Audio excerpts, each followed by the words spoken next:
Hello student, hope all of you are fine and your exam is good. Sobore exam to thik thak goise aru. So again welcome to the mathematics classes. Tumalokok welcome janaisu exam ot coaching ot jeketa ভাল marks paise geta mane but keta mane obostha ekebar bohote beya. Condition is not good. Moi jekhini paper saisu matrix इमान easy topic है. Matrix इतना easy इतना आसान सा मतलब topic है, उसमें भी तुम लोग गलती कर रहे हो. तो व्हाट वाज द प्रॉब्लम की आছিলে তোমালোকৰ? Why you are not able to do the numerical of matrices? Maximum of you are confusing to find the inverse of matrices. Inverse ওলাবলৈ গৈ তোমালোকে কিয় প্ৰব্লেম ফিল কৰিছা? Why do you guys feel the problem during how to find the inverse of matrices? By using elementary operation. Elementary operation ot duta koribo pari. One is row operation, other is column operation. For row operation a equal to ia koribo lage and for column operation a equal to ai koribo lage. Tar pisot tumi corresponding operation bo kori jao. Normal calculation, just mistake koribo na lage. Our left side or jetu a ase, that a should be converted into identity matrix of corresponding order. A jetu order thakibo hetu order or identity matrix ot convert koribo lagibo. That's it. It's very simple. But amar mistake kot hoy je step bu koribo jaute amar patience tu na thake, dhorjo bostu tu na thake. So hetu question tu sobe kora nai. Aru to bahut cheating o korisa, no doubt. हेतु तो घर पाइसा chance पाइसा exam दिसा करिबाय बाहु. Cheating करिब नालागे actually निजके prove करा মই কিমান দূৰ শিকিছো কিমান পাৰিছো. एग्जाम তো তোমালোক হবই, एग्जाम তো তেতিয়া চিটিং ইজ নট এলাউড. ঘৰত বহি বহি एग्जाम দিব নিদিয়ে তেতিয়া. ওকে, হোপ সব ঠিকে আছে, কেটা মানে ভালো কৰিছা, নো ডাউট. ওকে, আমি কন্টিনিউ কৰো from the AOD application of derivatives. Application of first derivative का जो फर्स्ट टॉपिक था वो हमारा क्या था? Rate related, rate of quantity related. एक दो क्वेश्चंस जो रह गए थे, छोड़ गए थे, वो एक था मार्जिनल कॉस्ट का क्वेश्चन. मार्जिनल कॉस्ट हमेशा टोटल कॉस्ट से, suppose total cost is C X is total cost, ये वाला दिया हुआ है कहीं पर सी एक्स, तब marginal cost it is marginal cost of X will be ddx of cx. cx का डिफरेंशिएशन निकालो तो मार्जिनल कॉस्ट निकाल के आ जाएगा. ओके, ये वाला है बेसिक कंसेप्ट. तो इसके इस कंसेप्ट के ऊपर एक क्वेश्चन कर लेते हैं. Let's see the question. What is the question? I have written the question in black in board. Say the question, the total cost cx in rupees. Here cx is total cost. Rupees associated with production of x unit of an item. Here unit is x unit of an item is given by cx. cx is a function of x. It's given by cx. ये तो हल्के सो ये वाला अच्छे से देखो. cx equal to 0.007 x cube minus 0.003 x square plus 15x plus 4000. It is the cx function of x. Find the marginal revenue. Marginal revenue or marginal cost, same thing. Your marginal revenue when x equal to 17. So solution, marginal revenue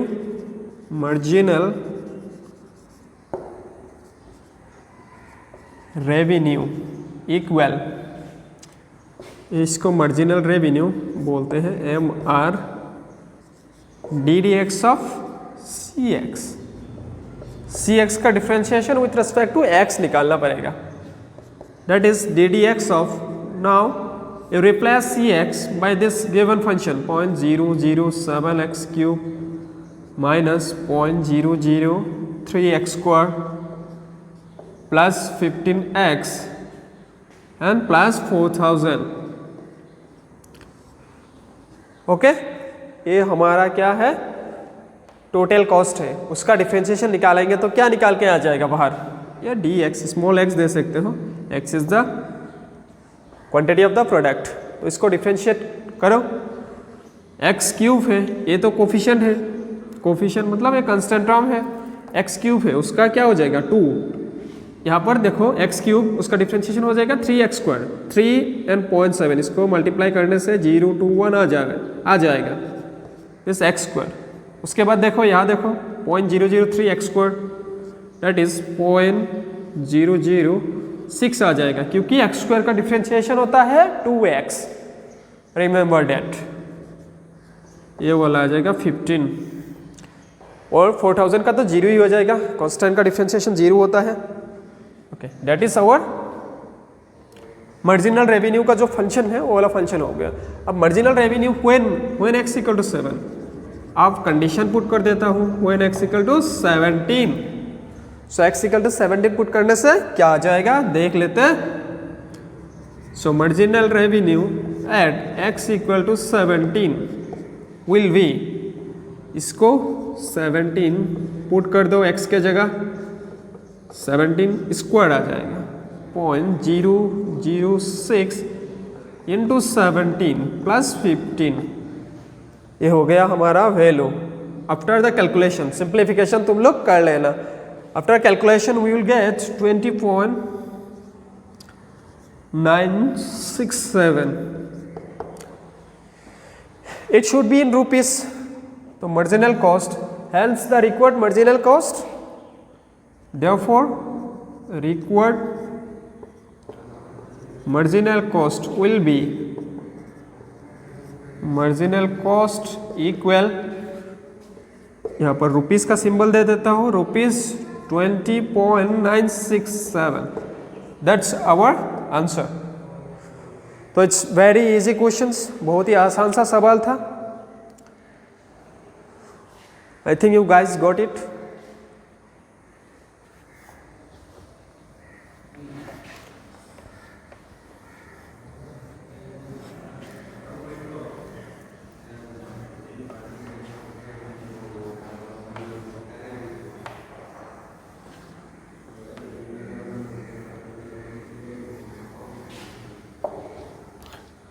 ये गया marginal revenue का question गया।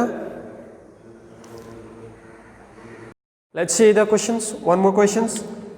अ balloon which is always remains spherical has a variable diameter. Diameter दिया हुआ है, has a variable diameter, that is diameter is varies. Find the rate of change of volume with respect to x.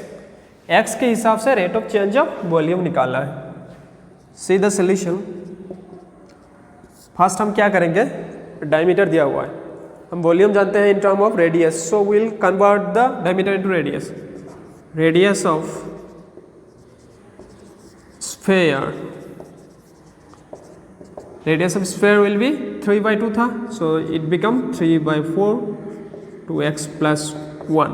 ये हो गया हमारा radius बराबर। So volume of sphere, sphere का volume क्या होगा, volume of sphere 4/3 pi r cube होता है। दिट इज द रेडियस, ये रेडियस दिया हुआ है 4/3 पाई, आर के जगह ये वैल्यू आ जाएगा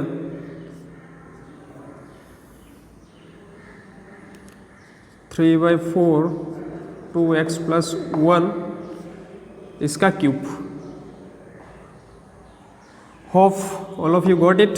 सो 4/3 पाई आ गया, 4 पाई/3 इसका क्यूब करने से आ जाएगा तुम्हारा 3 क्यूब मतलब 3² 9 होता है, 3 क्यूब होता है 27 डिवाइडेड बाय 4 क्यूब मतलब होता है 64 एंड 2x + 1 का होल क्यूब। ये आ गया तुम्हारा। आप देखो 3 27 से 9 टाइम्स, 4 64 से 16 times, so it will be 9 पाई/16 आ जाएगा तुम्हारा 9 पाई/16 2x + 1 का क्यूब, होल क्यूब। सो ये हो गया तुम्हारा क्या, वॉल्यूम ऑफ स्फीयर। इसको d से रिप्रेजेंट करो। हमें क्या निकालना है, find the rate of change of volume with respect to x। Therefore, rate of change of volume with respect to x means dv/dx। dv/dx उसको कैसे निकालेंगे, ये तो 9π/16 is a constant. 2x + 1 whole cube का डिफ्रेंशिएशन 3 आ जाएगा, 2x + 1 whole square into 2x + 1 का differentiation date is 2। Multiply करो, ये आ जाएगा कैंसिल होके 8। So 27π/8 into 2x + 1 whole square which is our required result. यही होगा हमारा required result, that is the rate of change of volume with respect to x। Therefore rate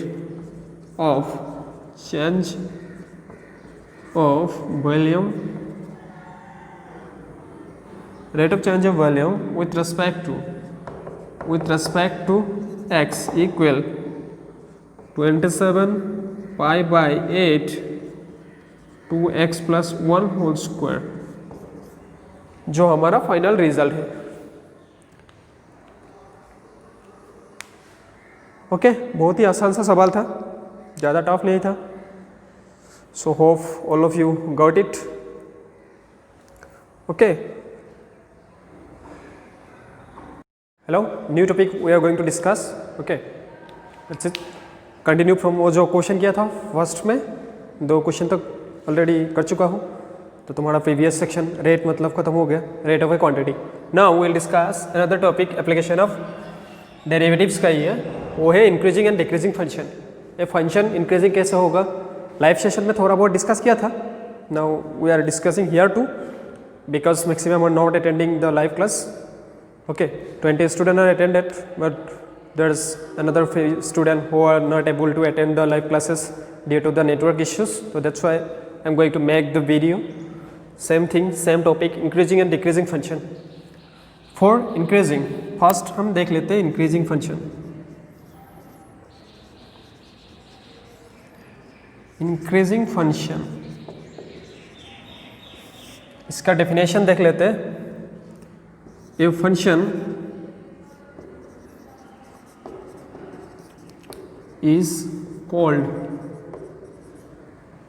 is called as increasing in its domain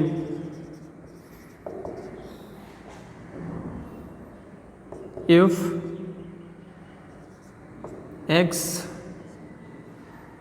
less than x2 implies f of x1 less than f of x2, यहाँ equal आ जाएगा, इसको बोलते हैं increasing. तो graph कैसे होगा increasing का, suppose like that way, यहाँ पर क्या हो जाएगा इन सेक्शन में x equal f of x equal f of x2, दोनों में सेम आ जाएगा। यहाँ पर होता है तुम्हारा f' इक्वल टू 0, यहाँ पर differentiation of the function will be 0। Mathematically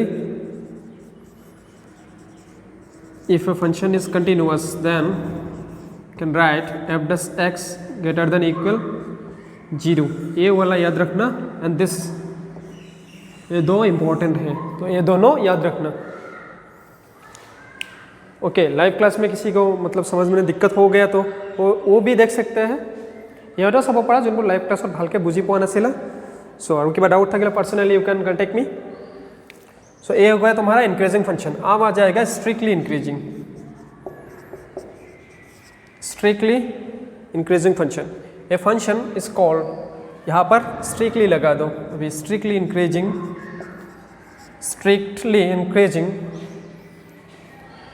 in its domain if x less than this, यहाँ पर इक्वल नहीं आएगा, f of x1 less than f of x2, and mathematically इसको f of दिस। और strictly increasing का graph जो होगा वो होगा नॉर्मली ऐसा ही इंक्रीजिंग फंक्शन, एक ये वाला x कोऑर्डिनेट है, ये y और fx कोऑर्डिनेट है। ये हो गया तुम्हारा स्ट्रिक्टली इंक्रीजिंग वाला। Okay, hope you got it. Now will discuss decreasing function.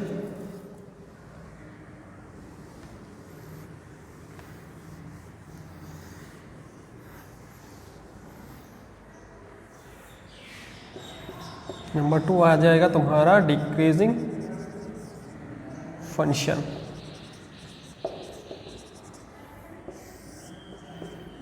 A function is called as decreasing if for x less than x2, that implies f of x1 greater than equal f of x2. यहाँ देखो sign उल्टा हो जाता है, यहाँ पर less than है, यहाँ ग्रेटर देन आ जाता है, और इक्वल मतलब नॉर्मल डिक्रीजिंग. तो function will B look like this. तुम्हारा जो ग्राफ होगा ऐसे डिक्रीज हो गया, डिक्रीज ऐसे डिक्रीज हो गया. इन दिस यहाँ पर एफ डस एक्स 0 हो जाएगा, X axis F X axis. यहाँ पर एफ एक्स रहेगा function of X, that is Y, Y axis पे. सो ये कंडीशन फुलफिल करना पड़ेगा फर्स्ट. और मैथमेटिकली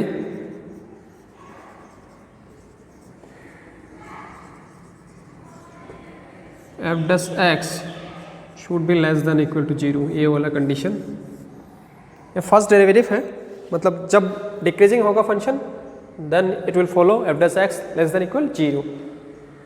ओके, यहाँ तक तो हो गया.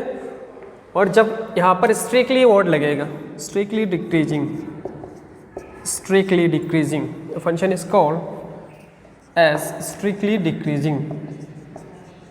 Strictly decreasing if this equal को हटा दो, यहाँ पर भी इक्वल को हटा दो, यहाँ पर भी ग्राफ में थोड़ा बदलाव ला दो, एफ डस एक्स 0 नहीं होगा. ये हो गया स्ट्रिक्टली डिक्रीजिंग ग्राफ. कहीं पर भी ऐसा नहीं कि इंक्रीज हो रहा है या 0 हो रहा है. इंक्रीज की बात तो आता ही नहीं. इंक्रीज होता तो वो नेदर इंक्रीजिंग नॉर डिक्रीजिंग वाला कंडीशन में आ जाएगा. यहाँ तक मतलब यही कंसेप्ट है, बेसिक कंसेप्ट. उसके बाद हम सेकेंड डेरिवेटिव टेस्ट भी करेंगे. कन्वेंशन वाला वो साइन वाला भी है, साइन कन्वेंशन, वो भी देखेंगे. ये बहुत ही इंपॉर्टेंट टॉपिक है for both entrance and your board exam. Okay, comparative या बोर्ड एग्जाम में ये वाला बहुत इंपॉर्टेंट है. So all of you are, जो कोचिंग का बंदा है, जितना भी इंजीनियरिंग एंट्रेंस देने वाला है, for those guys please contact me. मेरा तो नंबर पता ही है सबको. सो मुझे कॉन्टेक्ट करो immediate. We are planning for you guys, we have a few plan. Okay, let's crack JEE या सी, जिसका जो मतलब एम है वो हम फुलफिल करेंगे, ट्राई करेंगे, साथ में क्रैक करेंगे. ओके, सो तुम लोगों का कोऑपरेशन चाहिए. So contact me and everyone. I asked everyone to download the Zoom app. Google Play Store से जूम ऐप इंस्टॉल कर लो. वेबएक्स में थोड़ा बहुत साउंड का दिक्कत आता है, कुछ प्रॉब्लम आ रहा है. So install the Zoom app so that we can take the live session proper way. Okay, so that's it for today's class. तो आज के लिए इतना ही हो जाएगा. So next class we will discuss few more questions on increasing and decreasing function and your NCERT textbook. तो जो competitive level का होगा ना, ये जो नॉर्मल है यूट्यूब में वीडियो या लाइव क्लास, ये तुम लोगों के जो overall generous and velocity both दोनों के लिए है. और only for the velocity student we are planning some extra classes. Okay, thank you.